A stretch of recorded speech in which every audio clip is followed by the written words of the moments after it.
Hey everybody, Eric Renier here with Philippe J. Fournier for this week's episode. Actually, it's not this week's episode, it's today's episode. That's right. Of The Numbers. Philippe, we are finally in this election campaign.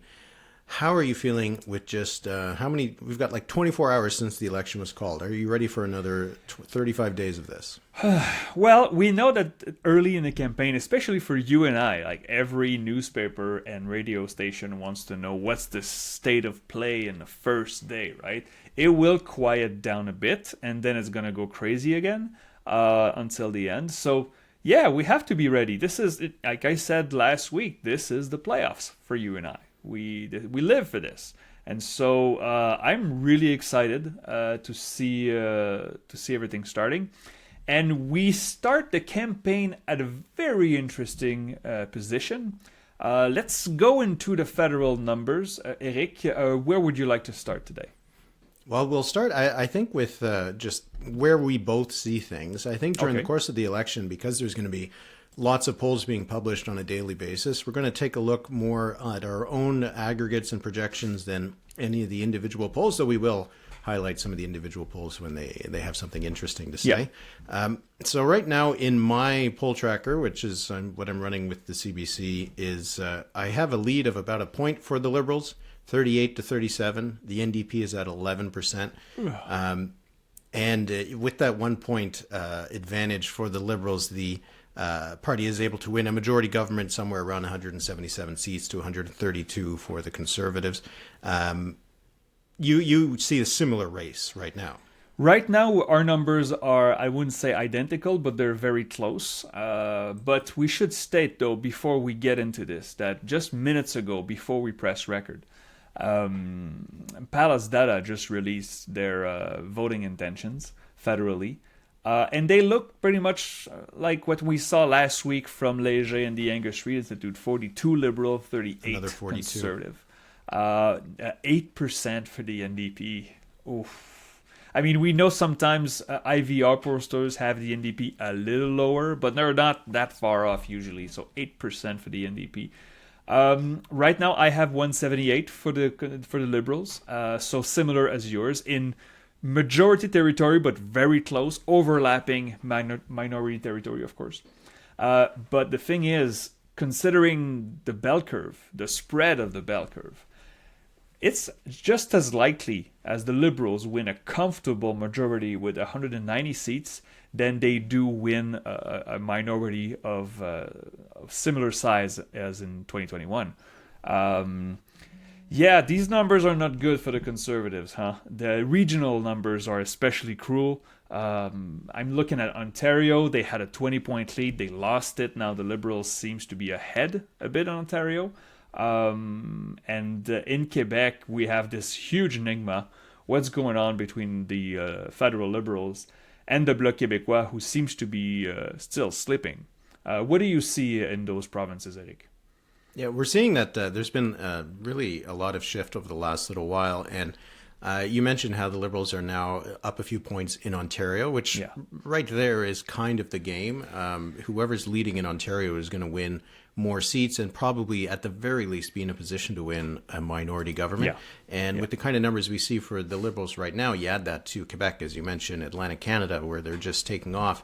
That puts them in a majority territory. And we talked about it last week as well, but the numbers in BC continue to be very surprising. Incredible. Yeah. Right now in my aggregate, I got 41 for the Conservatives, 36 Liberal, 15 NDP. Oof. It's the 15 for the NDP, right? Because that's roughly half of the support they had in the last election. And it kind of means that the Liberals look pretty well positioned to pick up nearly all of those NDP seats in the Lower Mainland, right? Because you have that transference of vote that is going over to the Liberals. You look at that provincial map from the last time with David Eby and the NDP, it kind of feels like it could be a replication of that kind of result, but with the Liberals replacing the NDP and the Conservatives still the Conservatives. And that is one of the reasons why I think both of us have the Liberals in majority position, is because they gain a lot of seats in a place like BC. Yeah, and also, I mean, in Alberta, we know the pickings are very slim usually for the Liberals in Alberta, but they had 2 last time, right? No, 3? No, they had 2. One in Edmonton, 1 in Calgary. And with the transposition, they didn't even have the one in Edmonton. Edmonton Center was, with the transposition of data, was a conservative seat.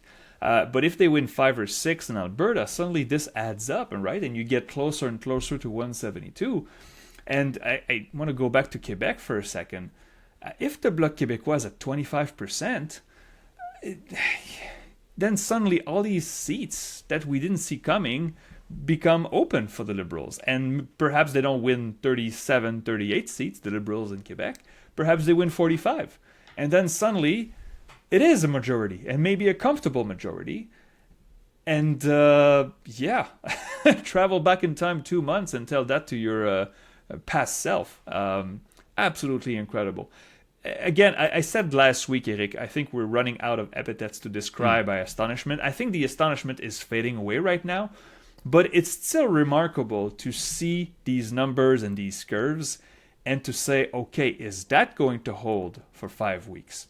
I was told by a party staffer, he said, why wouldn't it hold?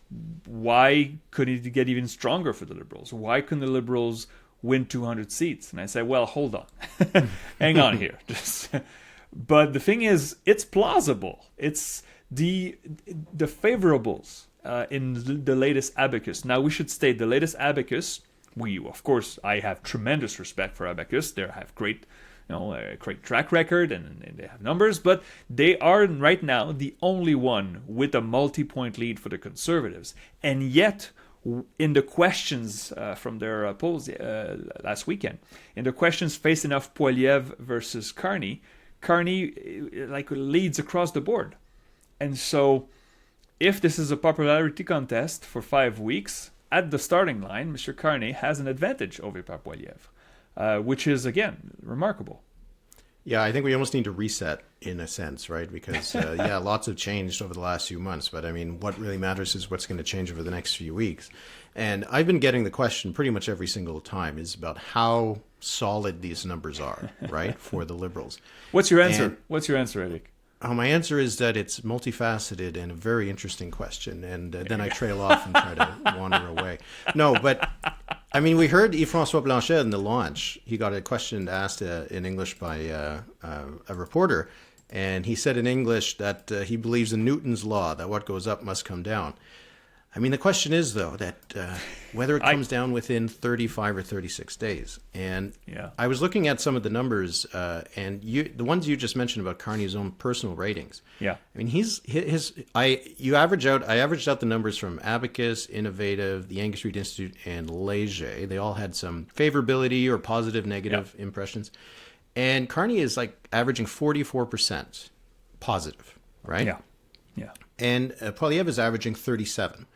Poilievre is underwater. I can't remember the result right now, but it was somewhere around like 10 points underwater, 10, 15 points. And Carney was like 15 points above water, 10, 15 points. Yeah. So to me, that suggests that the Liberals haven't hit their potential ceiling, right? Because Carney is more popular than the Liberal Party, whereas the Conservatives and Pierre Poilievre are at roughly the same level. Yeah. Right?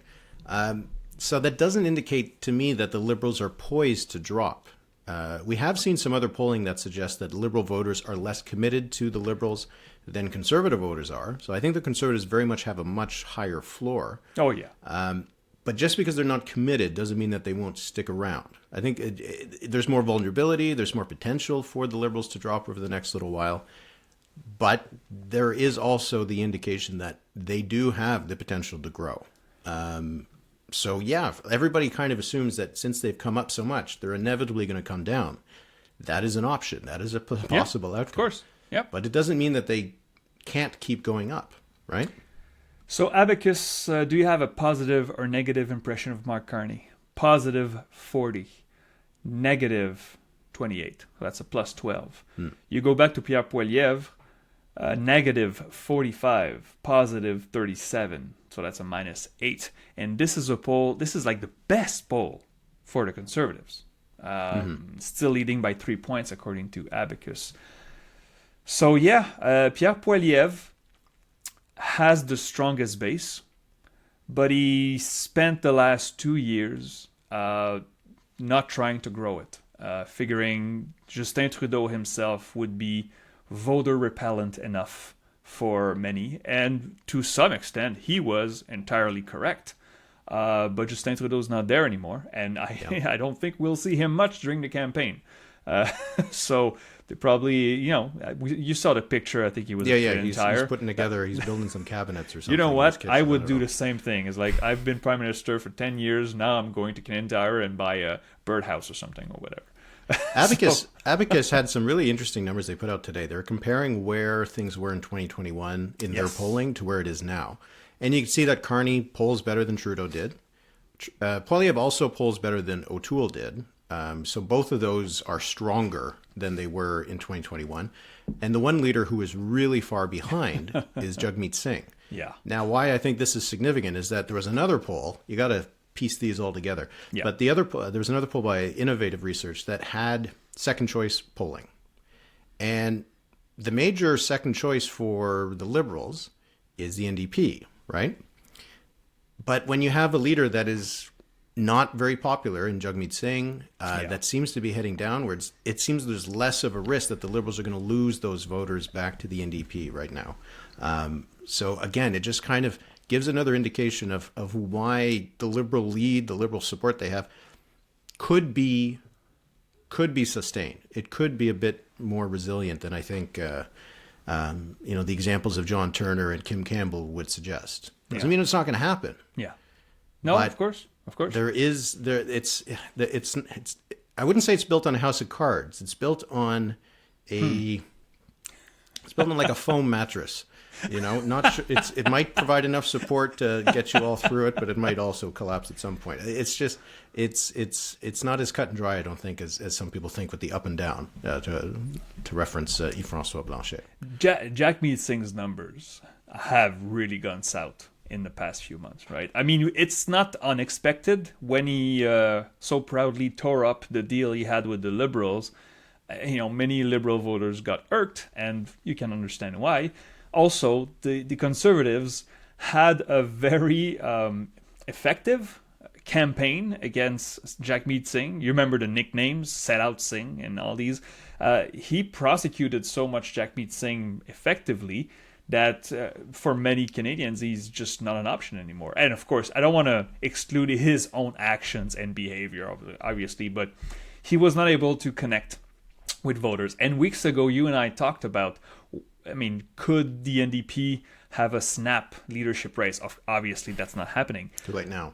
That's not happening right now. But your argument, and it was a really good one, was that for most of his tenure, of Singh's tenure as NDP leader, he kept the party afloat close to its historical level, right? Mm-hmm. He did not grow the NDP base, but he didn't perform that badly. Although, 2019, they lost 20 seats, but they were supposed to lose even more. So I guess... Hey, they were dancing on election night. That's, literally. I don't think they'll dance this time around. Okay. So I want to talk about the NDP for a minute. Yeah. So I just want to, go ahead. Just one thing, you mentioned, because I think it's really interesting about how the Conservatives went after Singh. It shows how their strategy was really well designed for the moment, right? Because once they were going after Singh, it was when they kind of run the table with whatever they're going to get from the Liberals, and now they were then going after the NDP, right? They were just continuing to add to their lead, and that's how they were able to get to 45 plus in the polls. But now it's kind of the strategy that is entirely backfiring. They should start buying ads for the NDP, right? Like, because they need the NDP to be higher. When the NDP is at 11 or 12%, the Conservatives aren't winning an election. It's almost as simple as that. Yeah. But maybe even 11 or 12 is a ceiling. I think you were probably going to discuss the Palace result of 8. Well, that's the thing. We saw Léger, the Angus Street Institute, had him at 8. Now, I'm looking forward to see the next Nanos. We know that Nanos lags, but it'll be interesting to see if it converges at least a little bit towards the other pollsters. So I assume they're going to have a daily tracker soon. I think so, yeah. Usually they start late. I know Main Street Research, I saw on their social media, begins the tracker today. So we're going to have daily polls from Main Street. That'll be interesting. Okay. I have the tables right here. If a federal election were held today, blah, blah, blah, decided voters. Okay, so this is Palace data released today. Field date was March 22nd. The total sample is 1225 respondents. 42% Liberal. 37. I thought it was 38. 37 Conservative. That's a 5-point lead. 8% for NDP. 7 for the Bloc. Are we going to have an NDP Bloc race? In votes for fourth in the votes or third in the votes. Oh my god, for third, yeah. Green 2, PPC 2. Regionals. Let's look at Ontario first. 47 live for the reactions Liberals right now. Yeah, 47% for the. I thought it was 48. That's why the tables. Am I reading this wrong? No, okay. 47% for the Liberals in Ontario. 40 for the Conservatives. Now, that's kind of a little cruel for the Conservatives. You get 40% in Ontario, federally, you think you're in good shape. But the NDP's at 7.5. And most of those votes, we can see, went to the Liberals. Quebec, 40% Liberal. 29% Bloc. 20% Conservative. That's a lot of seats in Quebec for the Liberals. BC, 41% Liberal. 39 Conservative, 9 for the NDP. So that's many polls that show the NDP around the 9 to 11 points in BC, which would mean they lost 2/3 of their votes. That's what it means. 2/3 of your votes, that means that even if you won by 20 points last time around, you're in danger. And I'm looking at you, Vancouver Kingsway. I'm looking at you, the Burnaby's and the ones on Vancouver Island that were won by, I don't want to say 20 points, but they were NDP seats. I don't know how many seats there will be left after this, if this holds. And it's not just in BC. There was a probe research poll that came out late last week, and this was done in Manitoba only. Yeah. Now, in Manitoba, the NDP has 3 seats: Winnipeg Centre, Elmwood-Transcona, and Churchill-Kawat-Newcasky. That's right. They were at 9% in Manitoba, 9% in Winnipeg, 9% in the rest of the province. You're not winning a seat at 9%. That's 0 seats. That's 0 I think seats. this is one of the things that I think a lot of New Democrats, first of all, sure, the polls might just end up being wrong. And yes, the campaign's not over. Things are going to change. But I know that Ontario NDP proved to be pretty resilient in holding on to its incumbents. But it was in a very different scenario where it was a viable opposition party compared to the other opposition party, which was also weak. Yeah. It was a party that dropped from 24 to 19. This is a party that is dropping from 18 nationwide to maybe under 10. And in key regions, going from the high 20s to the low teens to even lower. No matter how great your local MP is, and a lot of them I'm sure are really great. Yeah, of course. You can't survive that amount. Right? There will be some holdouts. You know, I'm projecting 6 NDP MPs with an upper range of 8. I just looked at this now.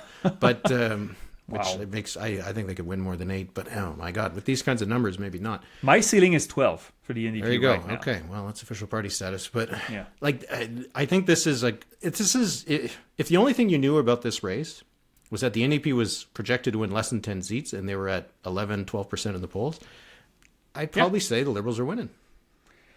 Yeah. Like, you can't separate those two things because the Conservatives have enough support right now that they could win an election. Yeah. If, like, Harper... They need a split vote. Well, Harper in 2006 won with 36% of the vote. Yeah. In 2008, he had just over 38. And then in 2011, he had just under 40. Yeah. And these are the numbers we're seeing for the Conservatives in the polls. Yeah. But because the NDP is so low, the Bloc is low, the Liberals are getting all of that, the Liberals can win a big minority to a majority government based on those kinds of numbers. Maybe a big majority. Maybe. I think a lot of people will have to kind of get that into their heads to understand these numbers. Because it looks like it's a close race, but in a lot of ways, if this was what we're going into on election day, it wouldn't actually be a close race. Well, you're right. If the election was next Monday, I would tell you the odds of a blowout, a Liberal blowout, would be, 1 in 3? 1 in 3 minority, 1 in 3, razor thin majority, and 1 in 3 blowout Liberal. But just to go back to your probe poll here, I just so the report from Probe Research local pollster in Manitoba. So again, as Eric said a minute ago, it's Manitoba only. Yeah, so it's split. people. Yeah, I it's think. split in two basically. There's rest of Manitoba and there's Winnipeg. And Probe included in its report the results of the election in 2021. So in Winnipeg, the result was 38 Conservative, 29 Liberal, 27 NDP. Okay, so that's a 9-point lead for the Conservatives. Now Probe has Liberal 54, Conservative 31, NDP 9.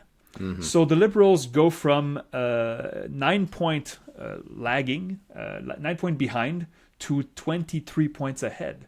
Even if you include a margin of error fluctuation, this is like a red sweep of Winnipeg. Mm-hmm. And the numbers outside of Winnipeg are not much better for the NDP. So yeah, the Churchill, the one in the north, is definitely in danger. That's Nikki Ashton, right? It's definitely in danger. So yeah, wow. And these kinds of polls, they give us an indication of just kind of how much are swinging around, right? Because you would assume that things are swinging quite a lot in Winnipeg when you see the numbers in the prairies. There was a poll from Abacus Data that came out also today in Nova Scotia that showed not as big of a swing. I mean, the Liberals were ahead by, I think, 10 points over the Conservatives, but they were leading with over 50% in Halifax. And the NDP had dropped to, I think, 16% in the city. So again, this is the kind of thing that we're seeing in the national polls being replicated in some of these regional and sub-regional polls that we don't often see. And it just hammers home the point that these numbers, as extraordinary and surprising as they are, aren't flukes. Yeah, they're being picked up by everybody in every corner of the country. So yeah, it's we're boy, our over-unders look really stupid now, don't they? Well, that's the whole point, though. That's okay. If if you had told me, Philip, the line for Conservative seats would be 160, I'm like, are you crazy? Over, of course. What do you have right now in your tracker? What do you have in Quebec? In Quebec, so right now for the polling average, I have the Liberals at 36, the Bloc at 28, the Conservatives at 22, okay. NDP at 7. And that produces 38 Liberal seats, 26 Bloc, 13 Conservatives, 1 NDP. Man, that one NDP, Monsieur Boulris, could feel very, very lonely. The reason Village Gaulois in the middle of Montreal. Exactly, the Village Gaulois. I still have Rosemont Le Petite Patrie going to the NDP, even though the vote is terrible, because he's facing a split vote, right? Yeah. The Bloc Québécois and the Liberals both have a good chunk of voters in this riding, historically, but none of them really dominates. And the Bloc Québécois going down, well, the numbers in Montreal, we saw from that Québec-only léger poll, the Bloc is not doing too well in Montreal. So the Bloc is not, I'm thinking the Liberals will be second in Rosemont Le Petite Patrie. The step, I think, is too high, but yeah, you remember when I said he was the only NDP east of Hamilton. Will he be the only NDP east of Edmonton? Could be. Could be. The NDP's numbers in Ontario are holding up at least enough for a couple of their MPs to withstand the cull. Windsor and Hamilton, I guess? Hamilton Centre does seem like it would be the one lone holdout if Ontario was dropped to 1. There's a couple more. And again, if we see that not too long ago, a lot of Ontarians just voted for the NDP in their ridings, and there's some overlap in some of those cities, like in London and in Windsor. There are some NDP MPs where there are also MPPs. So maybe they could do a little bit better, but if they do, they're going to buck the trends, right? It's going to be a local effect. Yeah. And but there's one thing I want to talk about. Okay. And maybe we can close on this unless you have another topic you would like to explore. But I've heard a couple times now over the last week or so, people mentioning how polls at the beginning of the campaign, can't trust them. Things change. Election day is when it matters. Blah, Sorry, blah, blah. I laugh because I've heard this many times too. But go ahead. Yes. Now we're talking very,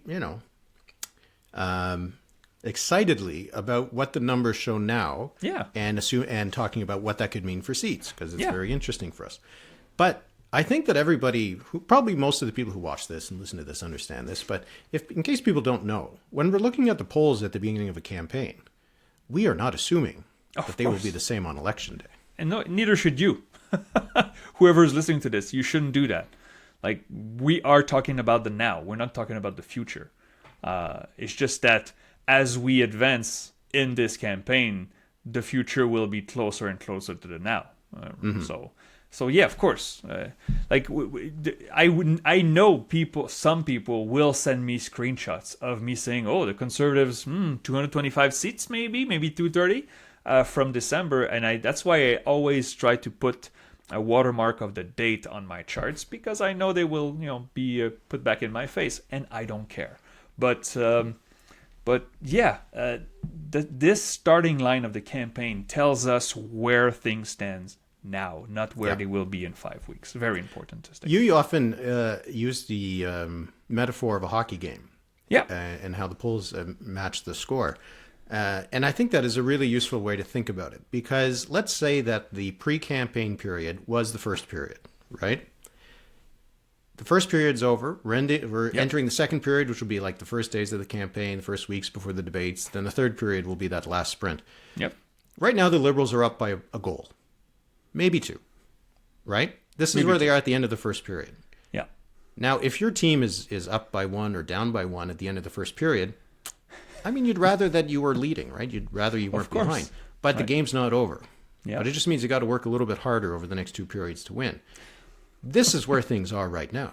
Yeah. If the election had happened in December, you would say the Conservatives are at the end of the first period with a 3 or 4 goal lead. Yeah. Hard to come back from, not impossible, and it could always grow. But I think that's how people need to think about these things. We're saying right now the Liberals have that 1, maybe 2 goal lead heading into the second period. This is where they want to be, but it doesn't mean that they are going to hold on to this lead for the rest of the campaign or the game and end up winning when the buzzer rings. Can you imagine seeing your favorite team lose 3-2 and then go online, post a screenshot of the score after the first period? But you said they were leading 2-0. That's exactly it, right? And it's funny you saying that, because I was watching the Habs game against the Avalanche on Saturday, and when the Avalanche scored a fourth goal to make it 4-1 in the third period, I turned off the TV, only to go back on my computer, start working, and then I'm going to check the score. How much did they lose by? And it was 4-4 in overtime. You don't know. And you know that for the past few days, the Americans have basically left us alone a little bit. April 2nd, that would be next week. The tariffs that were supposed to be there in February, then in March, are supposed to come on April 2nd. Something's going to happen, and we don't know. So we'll see how the parties react. I repeat, the Americans right now are not helping the Liberals. It's the Liberals that reacted in a way that more Canadians liked than the Conservatives in January. I know it's not about the numbers, but we can't really ignore that Daniel Smith story, right? I don't have much to say about it, but it is a story. Daniel Smith said to Breitbart that we have not only transcript, we have recording, that she asked the Americans to cool it so that it would help Pierre Poilievre. Do you think this will have legs? Do you think this will have... I mean, the media cycle is so fast right now, perhaps in 2-3 days we won't talk about this, but do you think it has legs, Eric? I mean, this does seem to have been the story that dominated the first day, at least, and then into the second. I'm not sure how much, if it will have a lot of legs. In the same way, when Donald Trump said his thing about which party he preferred and all this kind of stuff. I mean, there's a lot of parlor games being played here, and each side saying that this one, this party is better for this, and this one they want them to win. And I think what it does, though, it was a distraction for Pierre Poilievre and the Conservatives, who aren't getting a lot of help from premiers these days. No. Doug Ford saying, thanks but no thanks, don't want to pitch in. And now Daniel Smith with this. It is another element of this unpredictability that is being caused by the White House and Donald Trump, right? Because these are related to... Daniel Smith's comments are related to what's happening in the United States. If that wasn't happening there, She would probably not be getting too involved in the election campaign or causing problems for the Conservatives. It comes at a time when the Conservatives need a very clean kind of start, right? Because they need to build up some momentum. So I don't know if it'll have legs for a long time, because in the end, it was Daniel Smith saying this, not Pierre Poilievre. But oh my God! Oh, yeah, it's yes. it's not going to help that rollout, and I guess we'll see what kind of reaction there will be in Alberta. But we haven't seen the Conservative numbers in Alberta are as high as they normally are, right? So I'm curious if there's going to be any sort of reaction, because Daniel Smith, while she's still probably would win an election today. Oh yeah. I think her UCP and herself tend to be less popular than the federal Conservative Party. Well, there's the NDP in Alberta, the provincial NDP, had 44% of the vote. You would think that the federal Liberals would go after at least a big chunk of these voters, right? And that's why I think many races in Edmonton should be interesting. I'm always very careful because we know that Alberta is a tough place to poll. Pollsters often have a hard time in Alberta. And I'm just looking at these numbers here. The ones I mentioned in Palace. Of course, it's a small sample size as it is often. 65% for the Conservatives in Alberta. So that's kind of what we expect. And it's a higher one than we've seen, high 40s and low 50s in other polls. So we put it on top on the average, and we carry on. That's what we do. What were the Liberals in that poll in Alberta? 29. Oh, but that's also higher. Okay. The NDP's at 4. Okay, that's too low. 4 for the NDP. They're all Heather McPherson supporters. At least, that's right. At least the Bloc is at 0% in Alberta, right? Once in a while we see the Bloc at point please, something. Please, pollsters, remove the Bloc as an option in other provinces. We don't have to tell you. Maybe they're running in Alberta. I don't know. Maybe they can run in St. Albert or something.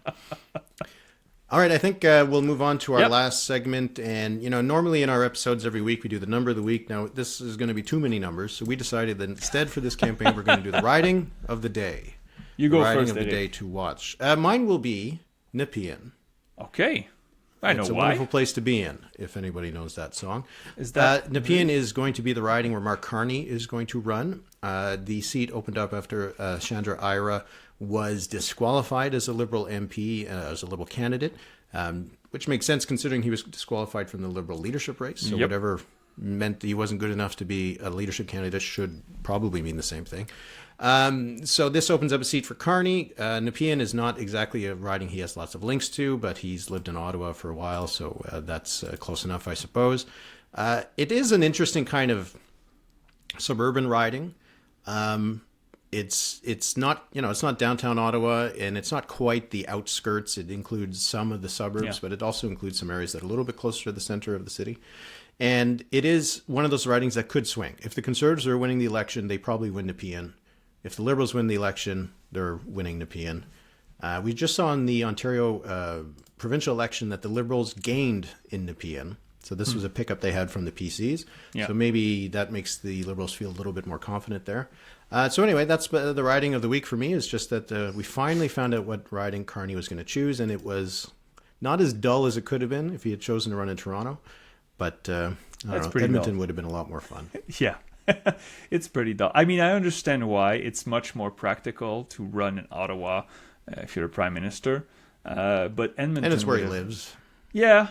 But and the thing is, in Edmonton, you would have had Daniel Smith on your back the whole campaign, and don't you want that if you're the Liberals? Anyway, my riding of the week, I'm gonna go close to home, just a few 100 meters from me across the St. Lawrence River, vol d'oiseau as we say, Longueuil-Saint-Hubert. So now Longueuil-Saint-Hubert is a block seat. The MP is Denis Trudel. He was an actor that did many TV series in Quebec before going into politics. And this weekend, he tweeted, and I'm going to translate it, basically, sincerely for Quebec, I have a lot more fear of the Liberals than of Trump. So, yeah. This will resonate with a good chunk of voters in Quebec. But in a right negative now, way? Bloc Québécois needs to add up. It doesn't need to shed. And if you look at the most important issues in the polls for Quebec voters, it is how to deal with the Americans, not to deal with the federal Liberals. So I don't think this will have much legs, Monsieur Trudel. I think it was maladroit.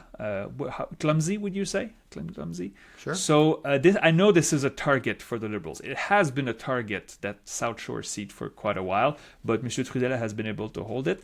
We'll see what the voters think. What would you have it be right now at Longueuil-Saint-Hubert? I have as a lean Liberal right now a close race. What do you have? Okay, I have it as a toss-up between the Liberals and the Bloc. So close enough. One to watch. There you go. All right, and something to watch and listen to will be this podcast. So we are going to have episodes on Mondays and Thursdays, and I'm going to try to put them out as soon as I can. Before I would normally post them at around 3 o'clock in the afternoon. I'll post them as soon as I can, depending on how much other work there is to do.